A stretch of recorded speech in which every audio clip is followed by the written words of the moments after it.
Before refrigeration, before electricity, humans had to fight an invisible enemy, decay. It came without sound, without warning. A loaf of bread left overnight could become a nest of mold.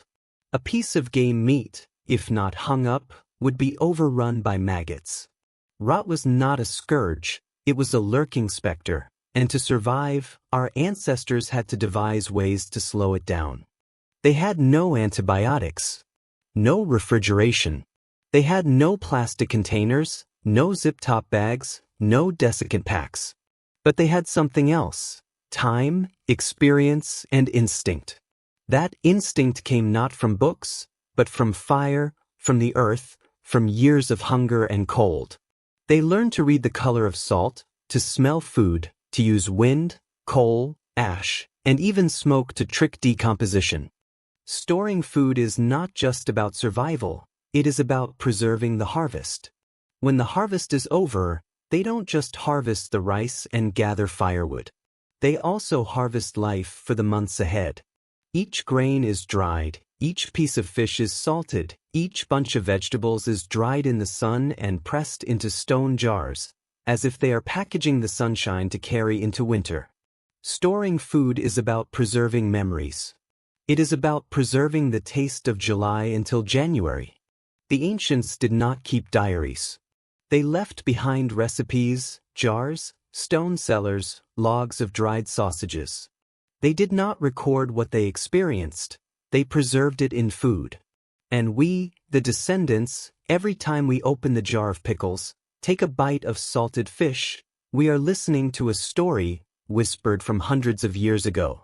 A story without words, without a narrator, but still intact in flavor.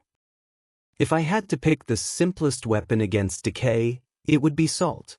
From the sea or from the mines, salt was once traded like gold. It does more than just flavor food, it makes it impossible for bacteria to grow. Salt seeps into meat as if it were imparting a sweet but deadly curse to the decaying creatures. Salt is the white weapon, colorless, odorless, yet powerful enough to hold back a winter. Salt was once the cause of war. There were ancient trade routes built just to transport salt. There were lands without land, without mines, trading cloth, livestock, even people, for this tiny crystal. Salt was power, and whoever held the salt could keep the community alive through the winter. The ancients did not measure in grams. They used their eyes to estimate, their hands to feel, when the meat was dry on the surface, when the salt layer was thick enough to make the mold falter. The meat was sprinkled with salt, wrapped in cloth, hung up or buried in ashes. Some places also mixed in ash or aromatic leaves to make the flavor more unique and lasting. Each region had its own recipe, like a secret whisper among people who lived on winter. Salted meat can be eaten after months, even years. The meat is tough and salty, but it can be slow-cooked with dried beans, or sliced and eaten with black bread. The taste is not fresh, but it evokes the feeling of chewing on a piece of time.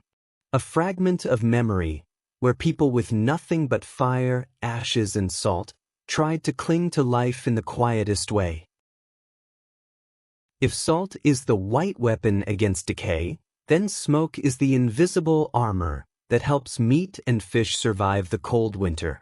From the poor thatched roofs of peasants to the kitchens of monasteries, smoking is one of the oldest and most sustainable preservation methods left by the Middle Ages.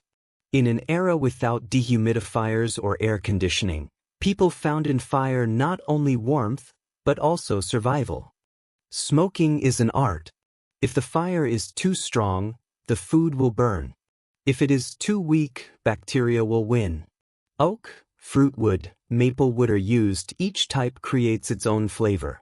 Some regions even add onion skins, herbs, and dried leaves to the fire to make the smoke more aromatic and spicy. The fire becomes a language, one that only those who live with it all year round can understand. Meat, fish, cheese, even vegetables, all can be smoked. There are dishes that, just by looking at the dark gray skin, You can tell how many days they have spent in the smoke. The smoke permeates every fiber of the meat, every fiber of the wood, every layer of the kitchen wall. And when the farmer goes far away, he only needs to open his bag to feel the presence of his homeland in the lingering smell of smoke. Smoking doesn't make food taste better, it makes it last. And in the bitter cold of January, when firewood is scarce and the ground is frozen, a thinly sliced piece of dry sausage, dipped in a bowl of hot porridge, is enough to remind the body that spring will return. In many cultures, drying is the simplest way to rest food. The sun becomes an ally, evaporating water, something bacteria need to survive. From dried fish, to dried fruit, to herbs, all are exposed to the sun to transform. That sun does more than dry, it creates flavor. There are places where there is no sun. They use the wind. The wind from the high mountains is dry and cold, and can dry meat without fire. The Nordics hang fish outside their windows, the Japanese use bamboo to dry seaweed, and Westerners dry grapes on the roof. Each gust of wind carries a memory of a region, and each piece of dried meat has the smell of a certain hill. Drying is not just drying, it is watching. The meat must be turned, the cloth must be covered when it is about to rain, and it must be collected at the right time when the afternoon dew touches the roof. The mother, the grandmother, the sister, do not sleep a whole night, just to ensure that tomorrow's sunlight will not be in vain. The whole winter is bet on each drying rack. A piece of properly dried meat is not crispy, it is chewy. Dried fruit is not a snack, it is a reminder of the harvest. A piece of dried apple on a snowy day is a slice of tightly pressed sunlight. A piece of dried fish removed from a bamboo rack is a whole September afternoon turned into a meal. It doesn't always require fire, wind, or salt. Sometimes, all it takes is a sealed jar and time. Fermentation and fermentation are silent revolutions.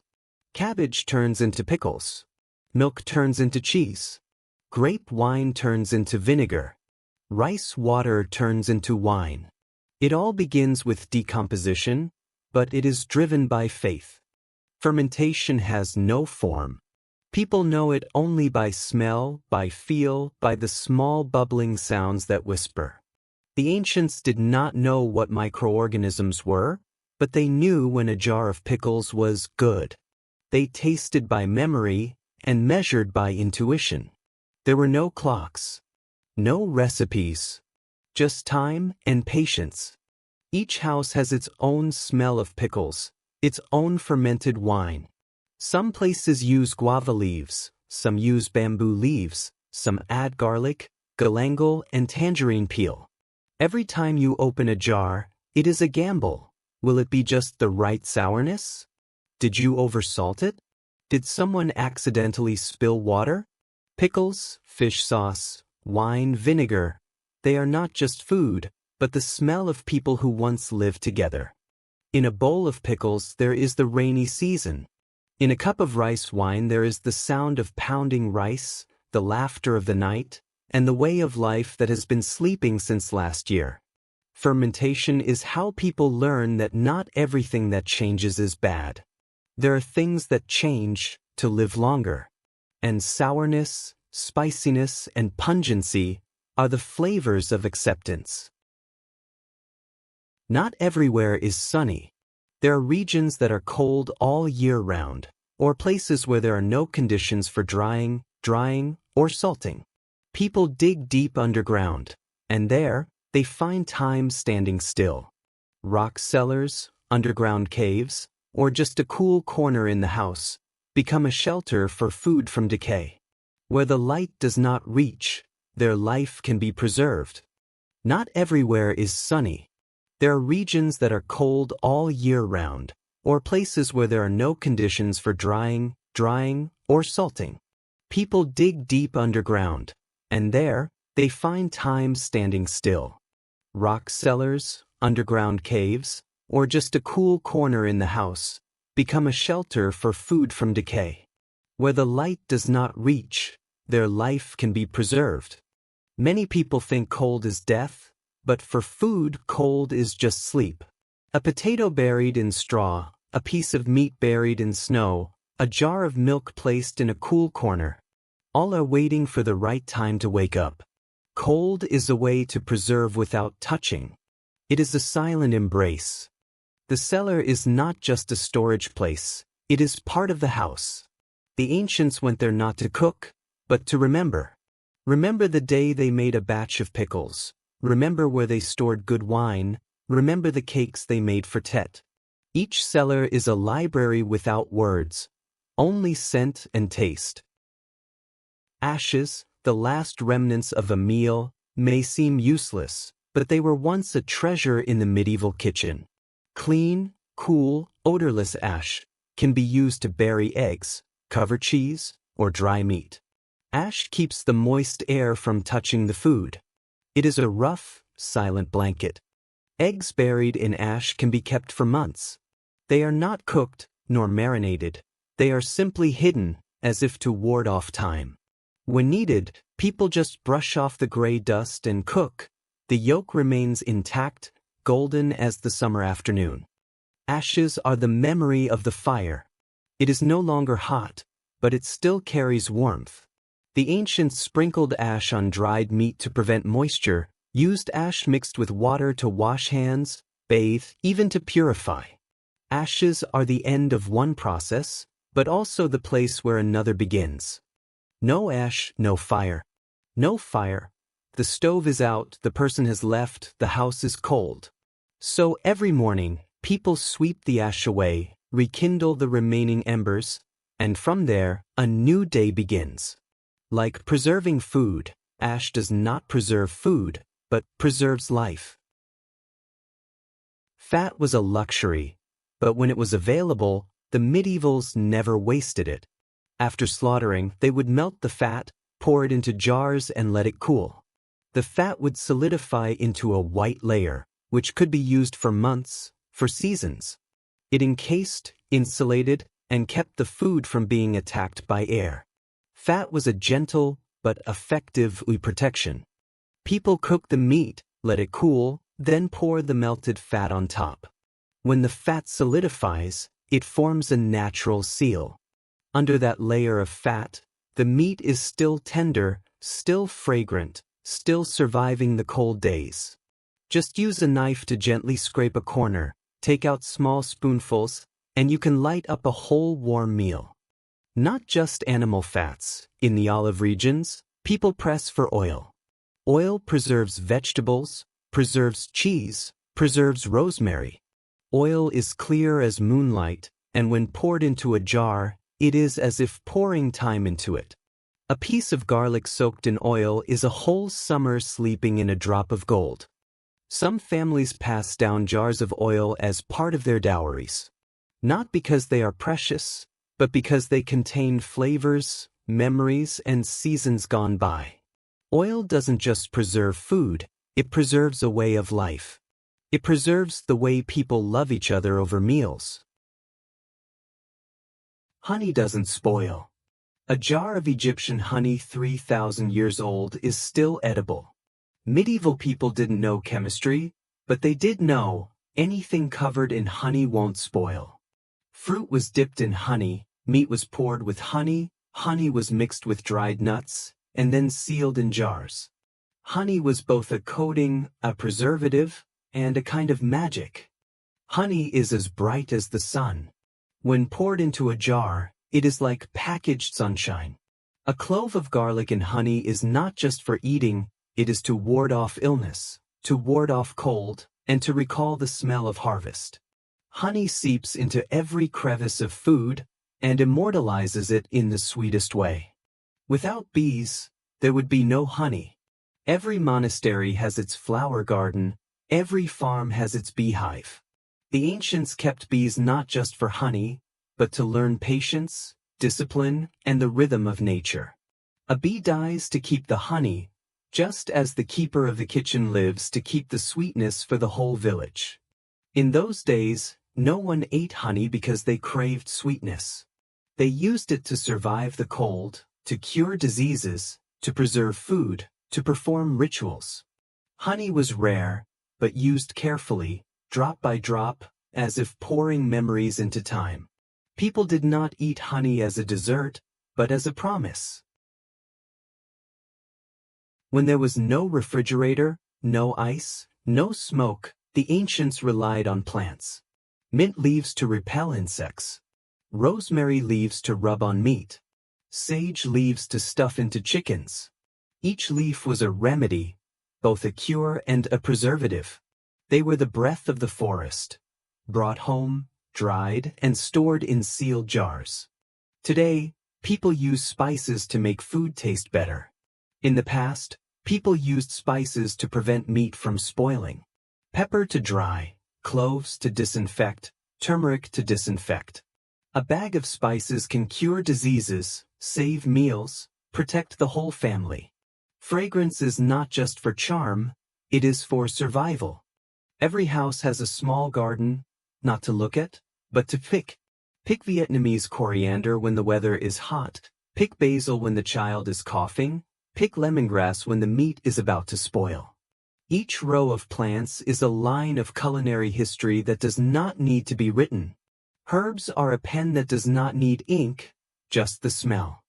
There are jars of spices that are not opened all year round, only on holidays.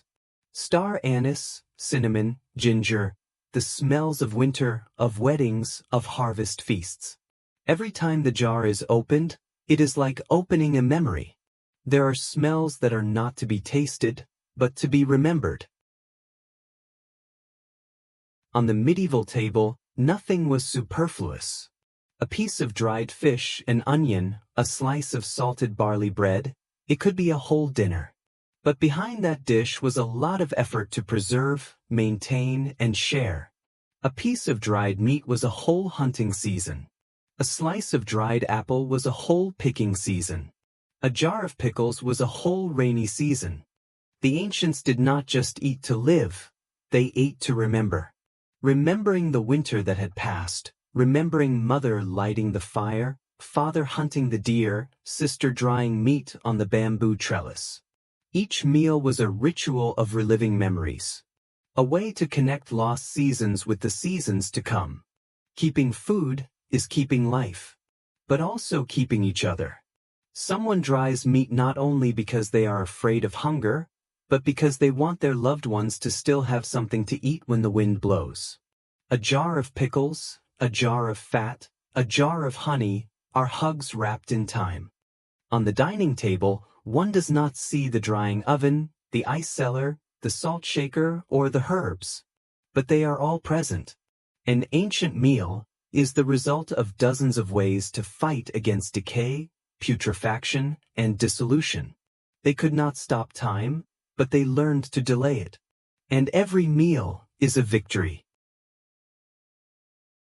No one remembers who was the first to bury eggs in ashes, hang meat on the stove, or bury a jar of pickles under a straw base. No book records the exact moment when humans discovered how to keep food from rotting in the sweltering summer, or how to keep a piece of meat tender in the harsh winter. But it is the repetitive actions, sweeping the ashes, pouring out the fat, drying the leaves, drying them, storing the jars, that write a wordless Bible of survival. A legacy that every meal, every jar in the kitchen corner, every scent lingering on the grandmother's hand, still silently recounts. The medievals had no technology, but they had memory. No machines, but they had patience. And in every grain of salt, drop of honey, puff of smoke, handful of ashes, there was a world that lived silently and persistently. And yet, every time we sit down to a simple meal today, whether it's a piece of canned meat, a slice of bread, or a jar of jam, we are sitting with them. People who once held on to food to hold on to each other.